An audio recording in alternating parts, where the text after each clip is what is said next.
ពេលណាទៅណាក៏ជួបគ្នាចង់ម្នាក់នឹងអ្នកណាចង់សួរថាបដូរមុខទៀតហើយ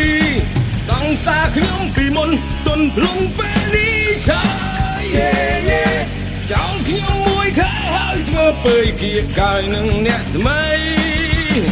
បាយវិជ្រុលហួហេតុពេកហើយ deny ដូចក្បត់ហួហេតុពេកហើយ goodbye យើងវាលយហើយណាស្រីទៅណាក៏ទៅថ្លៃអត់ចង់ឃើញទេស្រី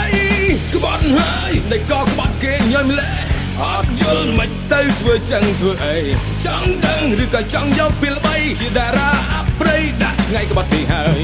ខំកិច្ចមុខពេលណាទៅណាក៏ជួបគ្នាចង់ម្នាក់នឹងអ្នកណាចង់សួរថាបដូរមុខទៀតហើយសង្សារខ្ញុំពីមុនទុនភ្លុងពេលនេះឆាយចង់ខ្ញុំមួយខែហើយធ្វើពើគៀកកាយនឹងអ្នកថ្មី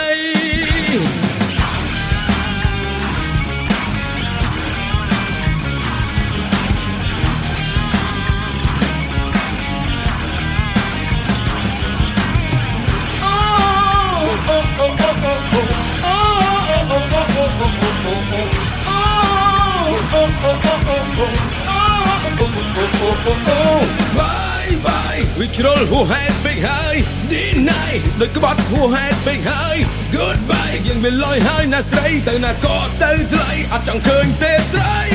ក្បត់ហើយដូចក៏ក្បត់គេញយម្លេះអត់យល់មិនទៅធ្វើចឹងធ្វើអីចង់ដឹងឬក៏ចង់យកពីល្បីជាតារាអប្រៃដាក់ថ្ងៃក្បត់ពីហើយខំកិច្ចមុខពេលណាទៅណាក៏ជួបគ្នាចង់ម្នាក់នឹងអ្នកណាចង់សួរថាបដូរមុខទៀតហើយសង្សារខ្ញុំពីមុនទុនភ្លុងពេលនេះឆាយចង់ខ្ញុំមួយខែហើយធ្វើពើគៀកកាយនឹងអ្នកថ្មី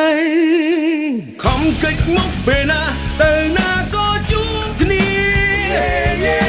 ចង់ម្នាក់នឹងអ្នកណាចង់សួរថាបដូរមុខទៀតហើយសង្សារខ្ញុំពីមុនទុនភ្លុងពេលនេះឆាយចង់ខ្ញុំមួយខែហើយធ្វើពើគៀកកាយនឹងអ្នកថ្មី